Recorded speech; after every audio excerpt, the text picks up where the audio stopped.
Hey guys, welcome to government jobs Gyan YouTube channel. Guys, आज की इस वीडियो में हम बात करेंगे एसबीआई के new recruitment notification online form apply process के बारे में। जी हाँ दोस्तों, स्टेट बैंक ऑफ इंडिया ने यहाँ पर जूनियर एसोसिएट्स क्लर्क के 9124 खाली पदों को भरने के लिए नोटिफिकेशन रिलीज कर दिया है। कैसे आप इस भर्ती में पार्टिसिपेट करने के लिए अपने फॉर्म अप्लाई कर सकते हो बिना कोई मिस्टेक किए हुए, इसकी पूरी जानकारी हम आपको स्टेप बाय स्टेप रजिस्ट्रेशन से लेकर प्रिंट तक इस वीडियो में देंगे। बस आपको इस वीडियो को स्किप के बिना शुरू से लेकर एंड तक देखना है। उसके बाद वीडियो पसंद आए तो इसे लाइक और शेयर कर दें। चैनल पर नए हो तो इसे सब्सक्राइब कर लें। साथ ही साथ आपको अपना फॉर्म अप्लाई करते हुए जो जो भी प्रॉब्लम फेस हो रही है उन सभी का हल आपको इस वीडियो में मिल जाएगा। कैसे यहाँ पर आपको अपना लाइव फोटो कैप्चर करना है, पासपोर्ट साइज फोटो, सिग्नेचर और डॉक्यूमेंट्स आपको कैसे कितने केबी में और किस फॉर्मेट में अपलोड करने हैं, सभी जानकारी आपको इस वीडियो में मिल जाएगी। बस आपको एंड तक हमारे साथ इस वीडियो में बने रहना है। तो बिना कोई वक्त गंवाए चलिए शुरू करते हैं। आपको इस वीडियो के डिस्क्रिप्शन बॉक्स में हमारी वेबसाइट IND-sarkari-naukri.in के इस पेज का लिंक मिल जाएगा। यहाँ पर आपको इस भर्ती के रिगार्डिंग सभी डिटेल्स प्रोवाइड कर दी गई है। State Bank of India SBI ने junior associates customer support and sales clerk के 9124 खाली पदों को भरने के लिए नोटिफिकेशन रिलीज कर दिया है। आप 11 अगस्त 2026 से 31 अगस्त 2026 तक अपने फॉर्म अप्लाई कर सकते हो। आकर्षक सैलरी पैकेज यहां पर आपको प्रोवाइड कराया जाएगा। बैचलर डिग्री धारक कैंडिडेट अप्लाई कर सकते हैं जिन्होंने अपनी ग्रेजुएशन किसी भी स्ट्रीम में पास आउट कर रखी हो, या फिर अगर आप फाइनल ईयर में अपेयर हो तो भी आप एलिजिबल होंगे, अप्लाई कर लोगे।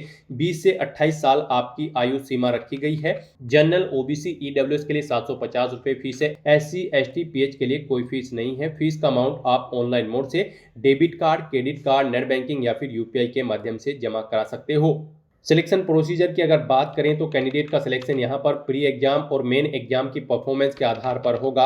आप ऑल इंडिया से ऑनलाइन मोड में अप्लाई कर सकते हो। उसके लिए आपको इस पेज को नीचे स्क्रॉल करना है, इंपोर्टेंट लिंक सेक्शन में आना है, ऑफिशियल नोटिफिकेशन PDF लिंक पर क्लिक करके इस भर्ती के नोटिफिकेशन को ओपन कर लेना है और इसमें से आपको पूरी डिटेल रीड कर लेनी है। यहाँ पर आपको सभी डिटेल्स प्रोवाइड कर दी गई है, जैसे कि क्या पोस्ट का नाम है, कितनी उसके लिए नंबर ऑफ वैकेंसीज है, किस कैटेगरी के लिए कितनी वैकेंसीज है, रेगुलर वैकेंसीज कितनी है, बैकलॉग वैकेंसीज कितनी है, कैसे आप अप्लाई कर सकते हो, कब से कब तक आप अप्लाई कर सकते हो, क्या आपका एलिजिबिलिटी क्राइटेरिया होना चाहिए, पूरी जानकारी आपको इस नोटिफिकेशन में दे दी गई है। आप सभी डिटेल्स यहां से रीड करें, उसके बाद अपने फॉर्म अप्लाई कर लें। फॉर्म अप्लाई करने के लिए भी आपको हमारी वेबसाइट के इसी पेज पर ही अप्लाई ऑनलाइन का लिंक दिया गया है। जैसे ही आप इस लिंक पर क्लिक करेंगे आपके सामने स्टेट बैंक ऑफ इंडिया का ये पोर्टल ओपन होगा। गाइज, यहाँ पर अगर आपने पहले से रजिस्ट्रेशन कर रखा है तो आपको यहाँ पर login for already registered candidate की स्टेप पर क्लिक करना है। उसके बाद आपके सामने लॉगिन का पॉपअप शो हो जाएगा। यहाँ पर अब आपको अपना रजिस्ट्रेशन नंबर एंटर करना है, अपना पासवर्ड आपको एंटर करना है, ये कैप्चा कोड आपको यहाँ पर एंटर करना है और उसके बाद सबमिट के इस ऑप्शन पर क्लिक करते हुए आपको लॉगिन करके अपना फॉर्म अप्लाई कर लेना है। और अगर आप इस भर्ती के लिए फर्स्ट टाइम अप्लाई करने जा रहे हो तो सबसे पहले यहाँ पर आपको अपना रजिस्ट्रेशन करना होगा। उसके लिए आपको यहाँ पर click here for new registration की टैब दी गई है, आप इस पर क्लिक करें। आपके सामने यहाँ पर रजिस्ट्रेशन का फॉर्म ओपन हो जाएगा। इसमें आपको अपनी बेसिक इन्फॉर्मेशन देते हुए रजिस्ट्रेशन करना है। गाइस, यहाँ पर सबसे पहले आपको अपना फर्स्ट नेम एंटर करना है, उसे एक बार फिर से एंटर करके कंफर्म कर लेना है। मिडिल नेम, लास्ट नेम है तो वो आप एंटर करते हुए कंफर्म कर लें, नहीं है तो इन कॉलम्स को आप खाली छोड़ सकते हैं। यहाँ पर जिन कॉलम के सामने रेड कलर का स्टार बना हुआ है वो कॉलम आपको हर हाल में फिल करने हैं और जिनके सामने ये स्टार नहीं है वो ऑप्शनल है, आप उन्हें भरे चाहे ना भरे, इससे कोई फर्क नहीं पड़ेगा। उसके बाद यहाँ पर आपको आपका फुल नेम प्रोवाइड कर दिया जाएगा। जो नाम आप ऊपर प्रोवाइड कराएंगे उसके अकॉर्डिंग आपको अपना नाम यहाँ पर अपनी 10वीं की मार्कशीट के अकॉर्डिंग फिल करना है। फिर गाइस, यहाँ पर आपको अपना मोबाइल नंबर एंटर करना है, उसे एक बार फिर से एंटर करके कंफर्म कर लेना है। कोई अल्टरनेट मोबाइल नंबर है या फिर लैंडलाइन नंबर है तो यहाँ पर आप एंटर कर सकते हैं, नहीं है तो इस कॉलम को खाली छोड़ दें। फिर यहाँ पर आपको अपनी ईमेल आईडी के शुरू के कैरेक्टर एंटर करने हैं। उसके बाद आपको अपनी ईमेल आईडी का डोमेन सेलेक्ट कर लेना है जिस पर आपकी ईमेल आईडी है। फिर आपको अपनी कंप्लीट ईमेल आईडी यहाँ पर टाइप करनी है, ये कैप्चा कोड आपको यहाँ पर एंटर करना है और उसके बाद सेव एंड नेक्स्ट के इस ऑप्शन पर क्लिक करना है। नेक्स्ट यहाँ पर आपको अपना मोबाइल नंबर और ईमेल आईडी का वेरिफिकेशन करना है। उसके लिए गाइस आपको ये कैप्चा कोड यहाँ पर एंटर करना है और फिर मोबाइल नंबर के सामने आपको सेंड ओटीपी के इस ऑप्शन पर क्लिक करना है। फिर आपके मोबाइल नंबर पर एक ओटीपी आएगा, वो ओटीपी आपको यहाँ पर एंटर करते हुए अपना मोबाइल नंबर वेरीफाई कर लेना है। फिर यहाँ पर आपको अपनी ईमेल आईडी वेरीफाई करनी है। उसके लिए भी आपको यहाँ पर जो कैप्चा कोड शो होगा वो आपको यहाँ पर एंटर करना है और उसके बाद आपको ईमेल आईडी के सामने सेंड ओटीपी के इस ऑप्शन पर क्लिक करना है। फिर आपकी ईमेल आईडी पर एक ओटीपी आएगा, वो ओटीपी आपको यहाँ पर एंटर करते हुए अपनी ईमेल आईडी को भी वेरीफाई कर लेना है। तो दोस्तों इस तरह से यहाँ पर आपको अपना मोबाइल नंबर और ईमेल आईडी वेरीफाई कर लेने हैं और उसके बाद फिर आपको नेक्स्ट के इस ऑप्शन पर क्लिक करना है। इस तरह से यहाँ पर आपका रजिस्ट्रेशन सक्सेसफुली कंप्लीट हो जाएगा। ऊपर आपको एक रजिस्ट्रेशन नंबर और पासवर्ड प्रोवाइड कर दिया गया है। ये रजिस्ट्रेशन नंबर और पासवर्ड आपके रजिस्टर्ड मोबाइल नंबर और ईमेल आईडी पर भी सबमिट कर दी गई हैं। आपको इन्हें केयरफुली नोट डाउन करके रख लेना है फ्यूचर यूज के लिए। और गाइस यहाँ पर अब आपको अपना पासपोर्ट साइज फोटो अपलोड करना है, लाइव फोटो कैप्चर करना है और अपने सिग्नेचर आपको अपलोड करने हैं। इनके लिए आपको गाइडलाइन दी गई है। आपको यहाँ पर guideline for scanning the photograph and signature के इस लिंक पर क्लिक करना है। उसके बाद आपके सामने ये पीडीएफ ओपन हो जाएगी। यहाँ पर जो आपका पासपोर्ट साइज फोटो अपलोड होगा उसकी डायमेंशन 4.5 सेंटीमीटर इंटू 3.5 सेंटीमीटर होनी चाहिए और यहाँ पर ये 20 केबी से 50 केबी के बीच में होना चाहिए। जेपीजी या फिर जेपीईजी फॉर्मेट में होना चाहिए। फिर यहाँ पर आपको अपना लाइव फोटो कैप्चर करना है। फोटो कैप्चर करते समय आपको कुछ चीज़ों का ध्यान रखना है। जब आप अपना फोटो कैप्चर करेंगे तो उस स्थान पर प्रॉपर वे में लाइट होनी चाहिए जहाँ पर आप अपना फोटो कैप्चर कर रही हैं। सिंपल प्लेन बैकग्राउंड आपका होना चाहिए। आपको बिल्कुल सीधा फॉरवर्ड कैमरे की तरफ देखना है। फोटो कैप्चर करते समय आपको अपने चेहरे पर कोई मास्क नहीं लगाना है, चश्मा वगैरह नहीं पहनना है, कानों में ईयरफोन्स वगैरह नहीं लगाने हैं। इन चीज़ों का आपको ध्यान रखते हुए अपना फोटो कैप्चर करना है। फिर यहाँ पर आपको अपने सिग्नेचर अपलोड करने हैं। सिग्नेचर आपको एक व्हाइट पेपर पर ब्लैक इंक पेन से करने होंगे जिनकी डायमेंशन 140 इंटू 60 पिक्सल होनी चाहिए। 10 केबी से 20 केबी के बीच में यहाँ पर आपकी सिग्नेचर की फाइल का साइज होना चाहिए। तो यहाँ पर अपने इन डॉक्यूमेंट्स को अपलोड करने के लिए आपको ब्राउज के इस ऑप्शन पर क्लिक करना है। अपना पासपोर्ट साइज फोटो अपलोड करने के लिए फाइल को सिलेक्ट कर लेना है और अपना पासपोर्ट साइज फोटो यहाँ पर आपको अपलोड कर देना है। उसके बाद यहाँ पर आपको अपना कैप्चर करना है, फोटो लाइव फोटो कैप्चर करना है। उसके लिए गाइस आपको यहाँ पर दो ऑप्शन दिए गए हैं। आप वेब कैमरा के थ्रू अपना फोटो कैप्चर कर सकते हैं। उसके लिए आप कैप्चर फोटो के इस ऑप्शन पर क्लिक करेंगे, अपने वेब कैमरा के थ्रू अपना लाइव फोटो कैप्चर कर लेंगे। और अगर आपके पास वेब कैमरा नहीं है तो आप क्लिक हियर टू स्कैन के इस ऑप्शन पर क्लिक करेंगे। ये क्यूआर कोड शो होगा, आप इसे अपने मोबाइल के क्यूआर कोड ऐप रीडर से स्कैन करें। आपके मोबाइल पर एक लिंक जाएगा जिस पर क्लिक करते हुए आप अपने मोबाइल के थ्रू यहाँ पर अपना लाइव फोटो कैप्चर कर सकते हैं। फोटो कैप्चर करने के बाद आपको इन दोनों चेकबॉक्सेस को ओके कर देना है अपने दोनों फोटोज के। यहाँ पर आपको आपके फोटो के लिए गाइडलाइन भी दी गई है। आप फोटो गाइडलाइन के इस ऑप्शन पर क्लिक करेंगे, यहाँ पर आप चेकआउट कर सकते हो। इन फॉर्मेट में आपके फोटो एक्सेप्टेबल नहीं होंगे और गाइस यहाँ पर इस फॉर्मेट में यहाँ पर आपका फोटो एक्सेप्टेबल होगा। तो इस तरह से यहाँ पर आपको अपना पासपोर्ट साइज फोटो अपलोड करना है इस फॉर्मेट में और अपना लाइव फोटो भी आपको इसी फॉर्मेट में यहाँ पर कैप्चर करना होगा।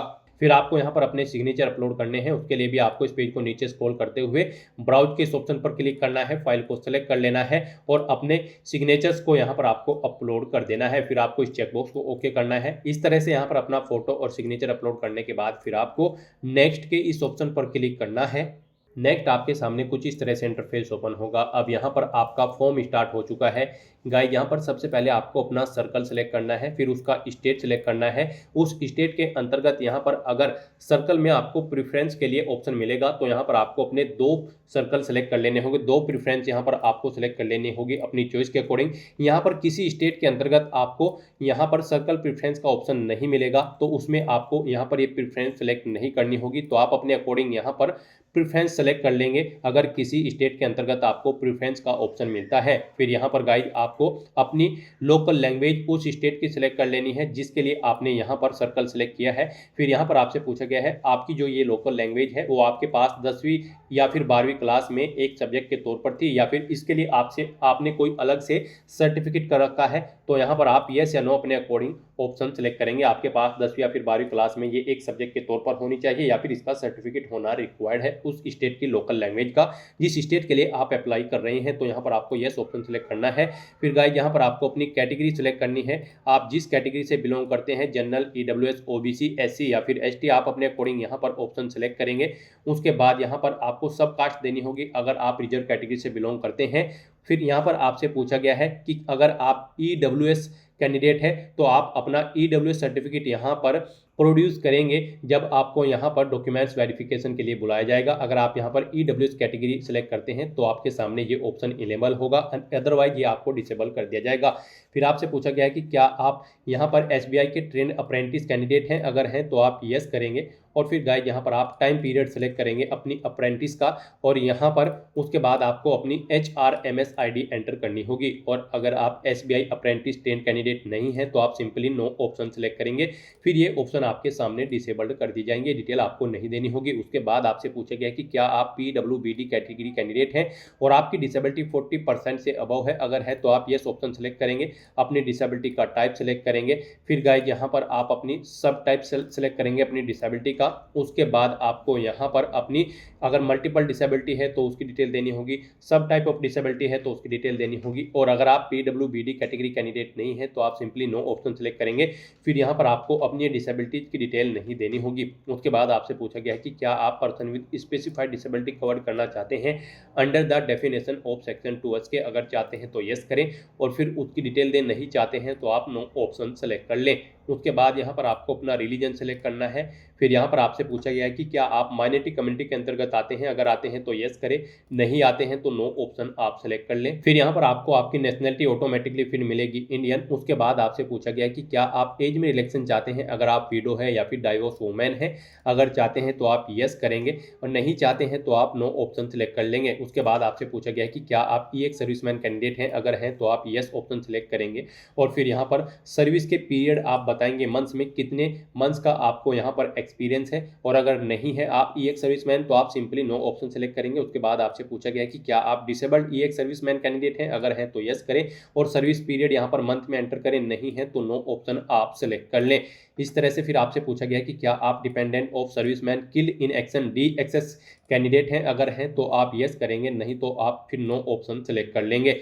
इस तरह से यहाँ पर आपको अपनी डिटेल देनी है। फिर आपसे पूछा गया है कि क्या आप ऑलरेडी SBI में क्लरिकल कैडर पर कार्यरत हैं, अगर हैं तो आप यस ऑप्शन सेलेक्ट करें, नहीं है तो आप नो ऑप्शन सेलेक्ट कर लेंगे। उसके बाद आपसे पूछा गया है कि क्या आप क्लरिकल कैडर पर कार्यरत थे इससे पहले और आपने रिजाइन कर दिया है स्टेट बैंक ऑफ इंडिया से, अगर कर दिया है तो आप यस करें, नहीं तो नो ऑप्शन सेलेक्ट करें। अगर आप क्लरिकल कैडर पर कार्यरत नहीं थे और आपने या फिर कोई रिजाइन नहीं किया है तो यहाँ पर आप यस या नो अपने अकॉर्डिंग ऑप्शन सेलेक्ट करेंगे। फिर यहाँ पर आपके कैरेक्टर से रिलेटेड आपसे क्वेश्चन पूछा गया है, क्या यहाँ पर आपके कैरेक्टर में कोई डिफॉल्ट है, अगर है तो आप यस करेंगे, नहीं तो नो ऑप्शन आप सेलेक्ट कर लेंगे। उसके बाद यहाँ पर आपको अपने एक प्री एग्जाम के लिए सेंटर सेलेक्ट करने हैं। गाइज यहाँ पर आपको 2 प्री एग्जामिनेशन सेंटर सेलेक्ट करने हैं। पहले आप यहाँ पर स्टेट सेलेक्ट करेंगे, उसके बाद यहाँ पर आप सिटी सेलेक्ट करेंगे उस स्टेट की जहाँ पर आप एग्जाम में पार्टिसिपेट करना चाहते हैं। तो 2 एग्जामिनेशन सेंटर यहाँ पर आप प्री एग्जाम के लिए सेलेक्ट करेंगे। उसके बाद आप मेन एग्जाम के लिए भी सेम ऐसे ही 2 एग्जामिनेशन सेंटर सेलेक्ट कर लेंगे। आप अपनी चॉइस के अकॉर्डिंग यहाँ पर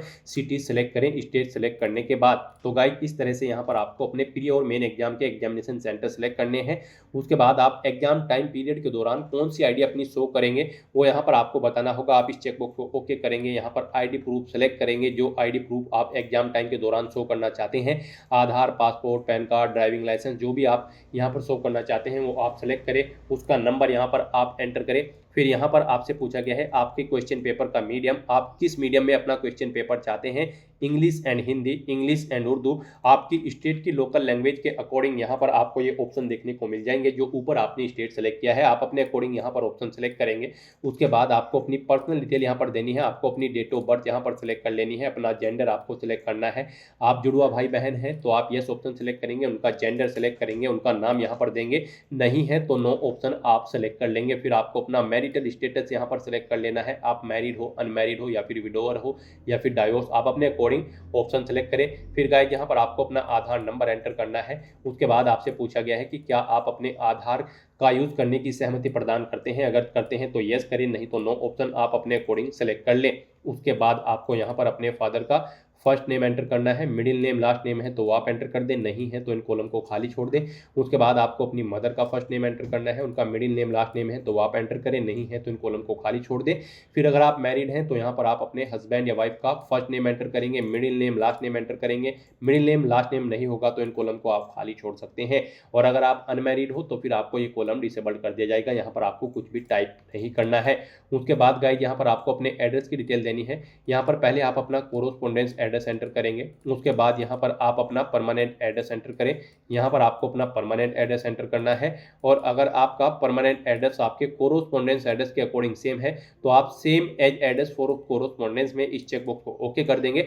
ऑटोमेटिकली आपका परमानेंट एड्रेस आपके कोरोस्पोंडेंस एड्रेस के अकॉर्डिंग यहाँ पर फिल हो जाएगा। इस तरह से यहाँ पर आपको अपने एड्रेस की डिटेल देनी है। उसके बाद आपको अपना जीएसटी इनवॉइसिंग एड्रेस सेलेक्ट कर लेना है, कोरोस्पोंडेंस या फिर परमानेंट अपने अकॉर्डिंग।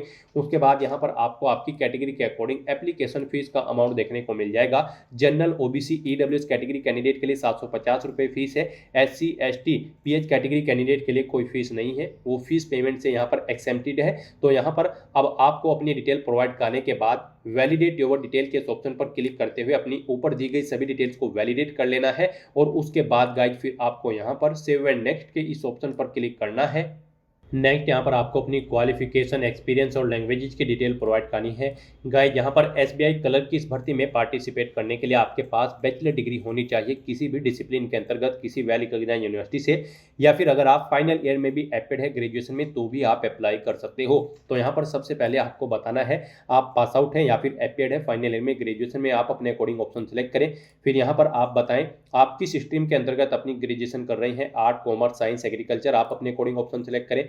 कॉलेज या यूनिवर्सिटी का नाम यहाँ पर आप एंटर करें। उसके बाद पासिंग डेट आप इस कैलेंडर में से सिलेक्ट करें। फिर यहाँ पर आपको अपने मार्क्स की परसेंटेज एंटर करनी है, कितने परसेंट मार्क्स यहाँ पर आपने ग्रेजुएशन में ऑब्टेन किए हैं अगर आप पास आउट कर चुके हो। फिर यहाँ पर आपको बताना है आपकी फर्स्ट क्लास है, सेकंड है या फिर केवल पास आउट है, आप अपने अकॉर्डिंग ऑप्शन सेलेक्ट कर लेंगे। इस तरह से यहाँ पर आपको अपनी ग्रेजुएशन या फिर इसके इक्विवेलेंट जो भी आपकी क्वालिफिकेशन है उसकी डिटेल आपको प्रोवाइड करनी है। फिर अगर आपने यहाँ पर कोई integrated dual degree, post graduation या फिर प्रोफेशनल क्वालिफिकेशन या फिर कोई अन्य क्वालिफिकेशन कर रखी है तो उसकी डिटेल भी आप सेम ऐसे ही प्रोवाइड कर सकते हैं। नहीं कर रखी है तो इन कॉलम्स को आपको खाली छोड़ देना है। उसके बाद यहाँ पर आपको एक्सपीरियंस की डिटेल पूछी गई है। अगर आपको कोई वर्क एक्सपीरियंस है तो यहाँ पर आप अपने एक्सपीरियंस की डिटेल प्रोवाइड कर सकते हैं, अन्यथा आप इस सेक्शन को भी खाली छोड़ देंगे। गाइज अगर आप मान लीजिए आपको एक्सपीरियंस है तो इस तरह से यहाँ पर आप अपने एक्सपीरियंस की डिटेल देंगे। यहाँ पर आपसे पूछा गया कि क्या आप प्रेजेंट में भी कार्यरत हैं, अगर हैं तो आप यस करें, नहीं तो नो ऑप्शन सेलेक्ट करें अगर जॉब छोड़ चुके हैं। फिर यहाँ पर आपको अपना नाम एंटर करना है, अपनी डेजिग्नेशन देनी है, जिस पोस्ट पर आप कार्यरत थे किस से डेट से किस डेट तक आपने यहाँ पर जॉब की है वो डेट आप सेलेक्ट कर लेंगे।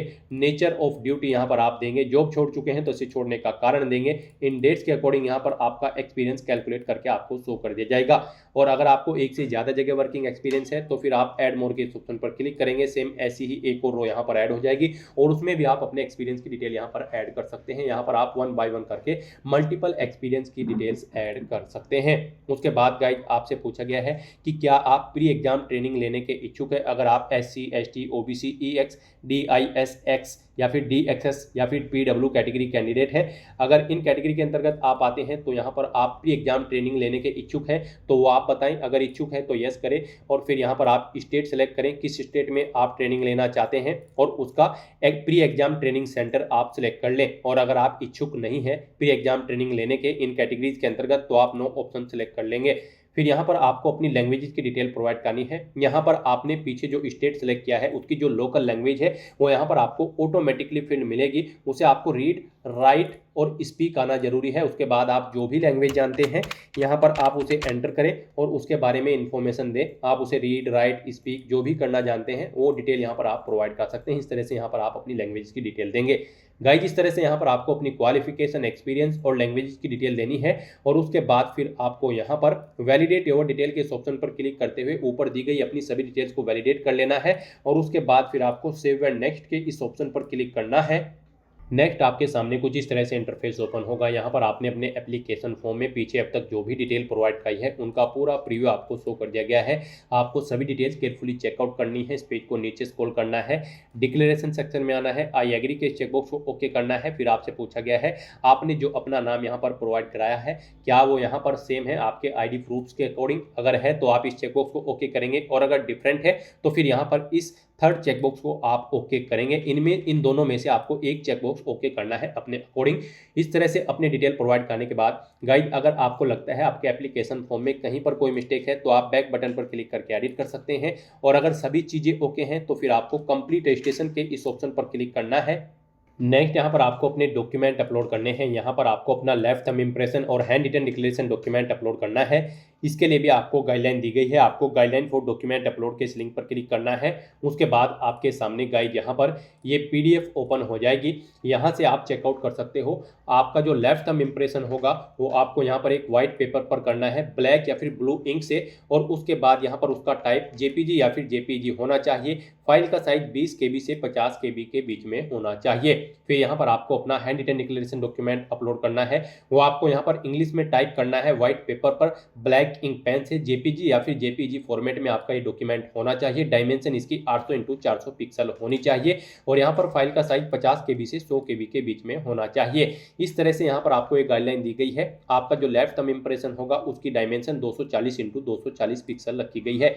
इन गाइडलाइंस को ध्यान में रखते हुए यहाँ पर आपको अपने डॉक्यूमेंट अपलोड करने हैं। गाइड यहाँ पर अगर आपके डॉक्यूमेंट का किसी भी डॉक्यूमेंट का फोटो, सिग्नेचर या फिर इन डॉक्यूमेंट्स का साइज कम या ज़्यादा है, दी गई गाइडलाइंस के अकॉर्डिंग नहीं है, या फिर फॉर्मेट दी गई गाइडलाइंस के अकॉर्डिंग नहीं है, तो आपको गूगल पर जाना है, इमेज रिसाइजर टाइप करना है। मल्टीपल ऑनलाइन वेबसाइट ओपन हो जाएंगी। कोई भी वेबसाइट आप ओपन करें उसमें आप उस डॉक्यूमेंट को अपलोड करें जिस डॉक्यूमेंट का साइज आप दी गई गाइडलाइन के अकॉर्डिंग सेट करना चाहते हैं। उसका साइज सेट करने के बाद वहाँ से उसे आप डाउनलोड करें और यहाँ पर अपलोड कर दें। इस तरह से अपने यहाँ पर ये डॉक्यूमेंट अपलोड करने हैं आपको। इन्हें अपलोड करने के लिए आपको चूज फाइल के इन ऑप्शंस पर क्लिक करना है, फाइल को सिलेक्ट कर लेना है और 1 बाय 1 करके अपना लेफ्ट थंब इंप्रेशन और हैंड रिटन डिक्लेरेशन डॉक्यूमेंट आपको अपलोड कर देना है। उसके बाद आपको ये कैप्चा कोड यहाँ पर एंटर करना है और फिर गाइस आपको सेव एंड नेक्स्ट के इस ऑप्शन पर क्लिक करना है। इस तरह से यहाँ पर आपका एप्लीकेशन फॉर्म सक्सेसफुली सबमिट हो जाएगा अगर आप रिजर्व कैटेगरी से बिलोंग करते हैं। और अगर आप जनरल ओबीसी या फिर ईडब्ल्यूएस कैटेगरी कैंडिडेट हैं तो पहले यहाँ पर आपको 750 रुपये एप्लीकेशन फीस के रूप में जमा कराने होंगे। उसके बाद आपका फॉर्म सबमिट होगा। यहाँ पर फीस का पेमेंट आप debit card, credit card, net banking या फिर यूपीआई के माध्यम से कर पाओगे। यूपीआई यहाँ पर आपके लिए बेस्ट ऑप्शन रहने वाला है। यूपीआई ऑप्शन जैसे ही आप सेलेक्ट करेंगे उसमें आप क्यूआर कोड ऑप्शन सेलेक्ट कर लें और उसमें क्यूआर कोड को स्कैन करते हुए अपना फीस पेमेंट कर दे अपने यूपीआई के माध्यम से। फिर यहाँ पर general OBC EWS category candidate का फॉर्म भी सबमिट हो जाएगा। उनके सामने भी इसी तरह से इंटरफेस ओपन हो जाएगा। अब यहाँ पर आपका फॉर्म सबमिट हो चुका है गाइस। अब आपको यहाँ पर प्रिंट एप्लीकेशन या फिर एप्लीकेशन प्रिंट के इन ऑप्शंस पर क्लिक करते हुए अपने एप्लीकेशन फॉर्म का एक हार्ड कॉपी या फिर सॉफ्ट कॉपी प्रिंट आउट ले लेना है फ्यूचर यूज के लिए, फ्यूचर रेफरेंस के लिए। तो दोस्तों ऐसे आप state Bank of India junior associates colour की इस भर्ती के लिए अपने फॉर्म अप्लाई कर सकते हो बिना कोई मिस्टेक किए हुए। आज की इस वीडियो में बस इतना ही। आई होप ये वीडियो आपको पसंद आई होगी। अगर पसंद आई हो तो इसे लाइक और शेयर करें। चैनल पर नए हो तो इसे सब्सक्राइब कर लें। Thanks for watching.